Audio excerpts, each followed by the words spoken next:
Most all of us like to be nice, but some people just feel like they were born to help others. Sometimes I think I was bred in a lab to help people. They'll take any chance to provide assistance, big or small, unasked for, and often unthanked. While being helpful is a good thing, it can also evolve into a people-pleasing attitude that can have surprisingly negative effects on the helper themselves, and sometimes even the people being helped. So let's take a closer look at what's really going on with helpers and people-pleasers, what makes them different, the problems they can encounter, and what we can really learn from these tropes.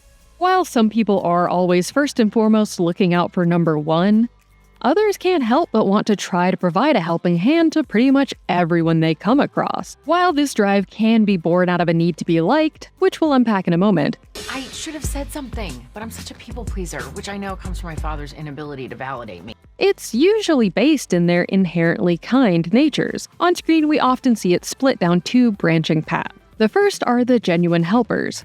The people who are always on the lookout for ways to improve the lives of everyone around them and the world at large. While they certainly like to be liked, who doesn't?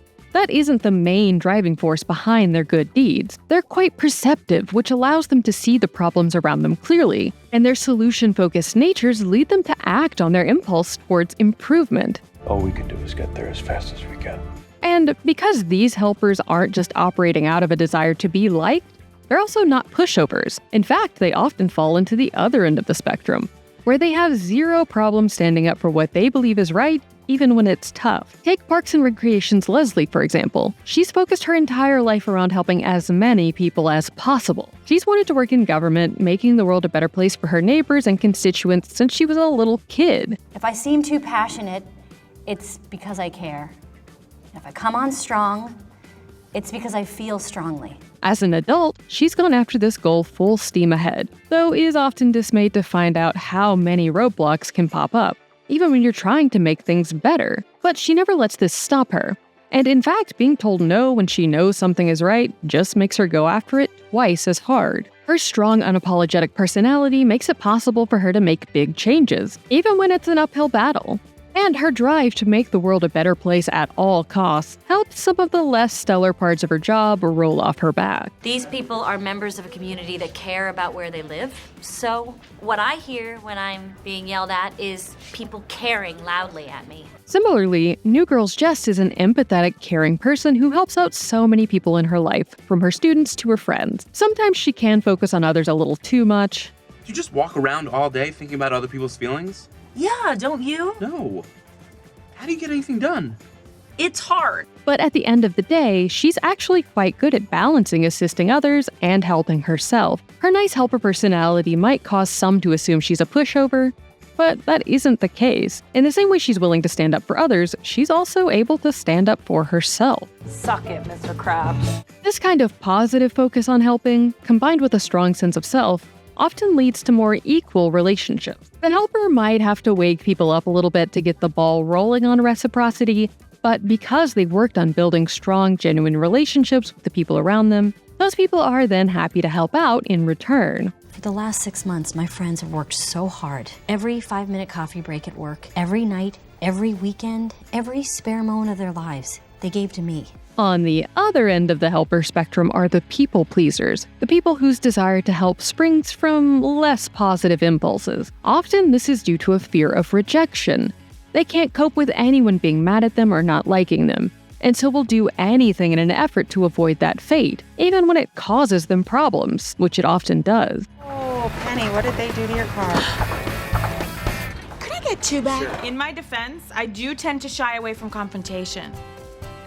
Oh.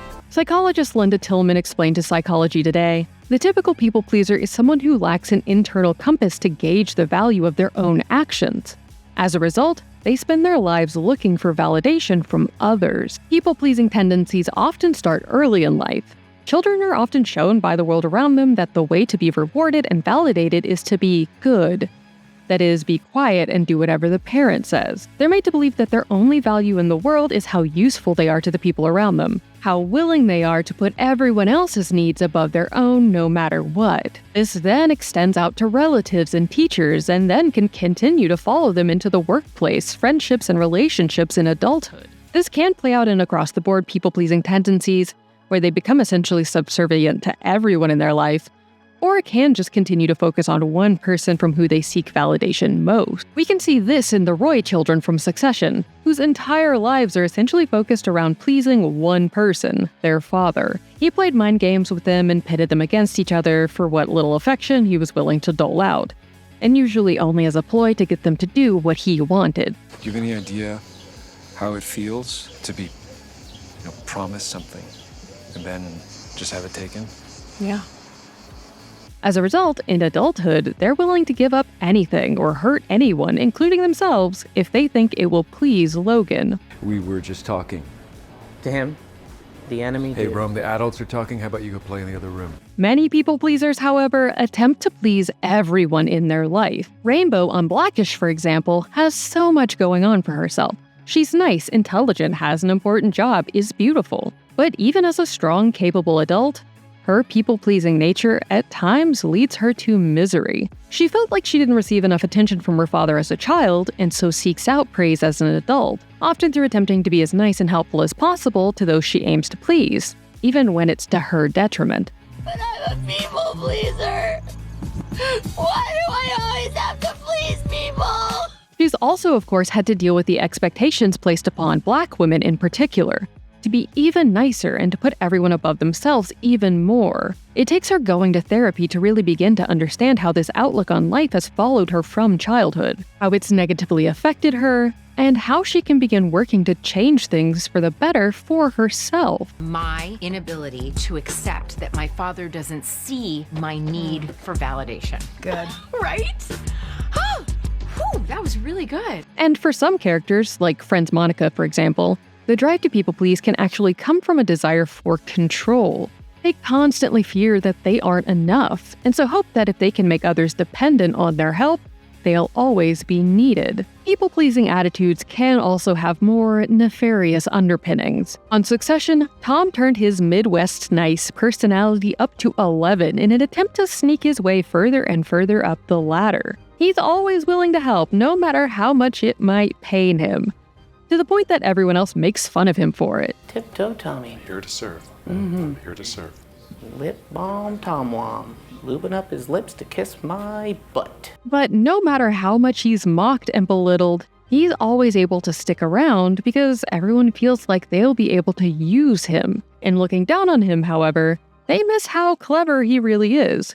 He may seem aloof, but he actually has a very clear vision of what's going on and what it takes to survive. My hunch is that you're going to get because I've seen you get a lot, and I've never seen Logan get once. Barry grapples with the idea of helping in service of the narrative that you want to create about yourself, attempting to create an idealized version of you that is separate from the reality of you, out of a genuine desire to rewrite your sins. However misplaced this idea may be, Barry feels like if he can help someone, he might be able to cancel out the hurt he's brought into the world. And for his son, he hopes that he can create a version of himself that will lead his son down a better path. No spoilers here, but if you want a breakdown of Barry's ending, check out our video on that. Of course, being a helper can be driven by a lot of internal characteristics, but it's also often something that is foisted upon certain people. Welcome to the No Options Club. It's a cool club. Yeah? Actually, I'm in it. Oh. Most of America's in it. Whether it's Buffy Summers having the safety of the entire world placed on her teenage shoulders, or much more everyday issues that we all run into. Service workers across industries often have to deal with people assuming that, because they're employed in a helping role, their entire life should be focused around helping them with whatever they want, whenever they want. These entitled attitudes stem from multiple different issues, from class strata and the assumption that some people are meant to serve, to the customer is always right problem. Women and people of color, regardless of their role, are often placed into the helper category whether they like it or not, and often feel like they must go along with it to avoid being seen as difficult or rude. Women also often get stuck with the helping role at home, too, from an early age, as we discussed in depth in our video on the eldest daughter syndrome. On Superstore, we meet Amy working a dead-end job trying to make ends meet and feeling like she can barely keep up. No matter how she really feels on any given day, she has to put on a happy, helpful face for customers to avoid getting yelled at or even losing her employment. She is a kind and caring person, But her placement into the people-pleasing role isn't out of her own design, consciously or subconsciously, but instead as a direct result of societal factors that she has no personal control over. Everything okay? Rough day. Yeah, I heard. Can't wait for this day to be over. I need a drink. Shōgun's Mariko also had to hone a people-pleaser persona to get by.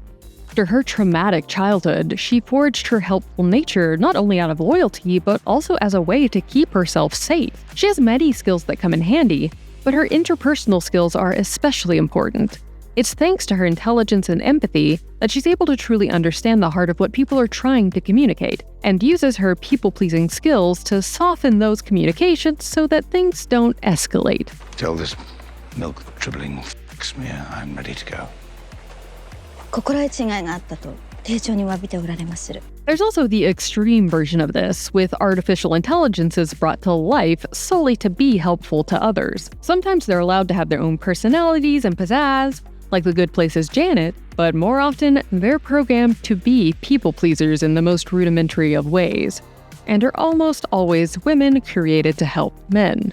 Most of us realize that being helpful and kind is important and a major part of society being able to function. But for some people, the compulsion to help can become a problem in a big way. Not feeling helpful can fill them with dread and anxiety because they feel like that kind of approval is the only way they can know they're useful or deserve to be around. Because of this, no matter how stressful or painful it may be, they can't seem to stop doing whatever they can to please everyone else. Self-proclaimed people-pleaser Brooke told Psychology Today, "People ask me to do things like serve on committees, and I'll accept without evaluating whether I'm really passionate about it. Because I say yes a lot, I'm too busy.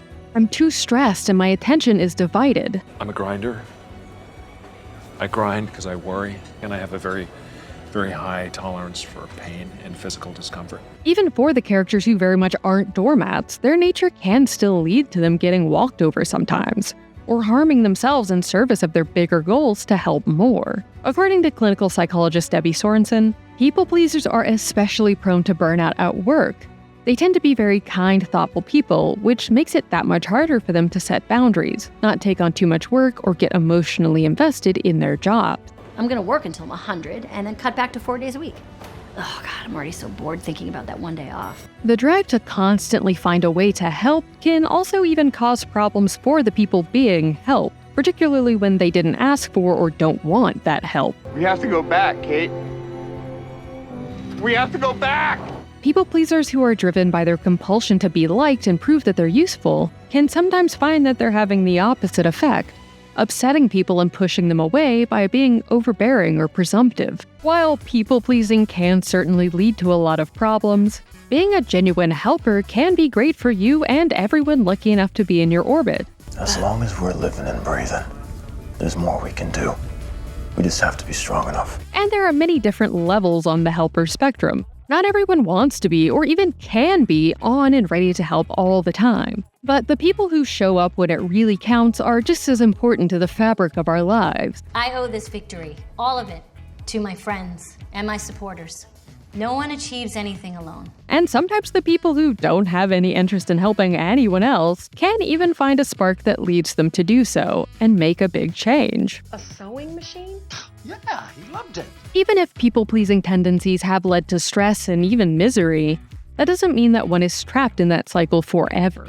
Girl Shoshana began the show as a sweet, if naive girl who just wanted everyone to like her. But over the seasons, she learned to stand up for herself and what she wanted more and more. She also eventually came to realize that she was much happier without the people who put her down for being earnest or wanting to help out. People who naturally want to help are a very important part of society, and help us all keep going.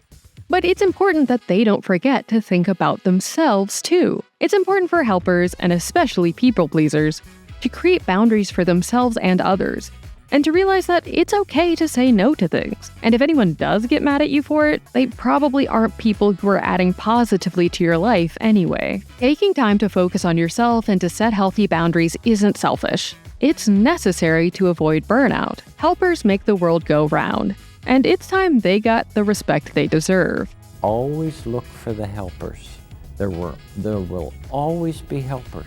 Because if you look for the helpers, you'll know that there's hope. That's The Take. Click here to watch the video we think you'll love, or here to check out a whole playlist of awesome content. Don't forget to subscribe and turn on notifications.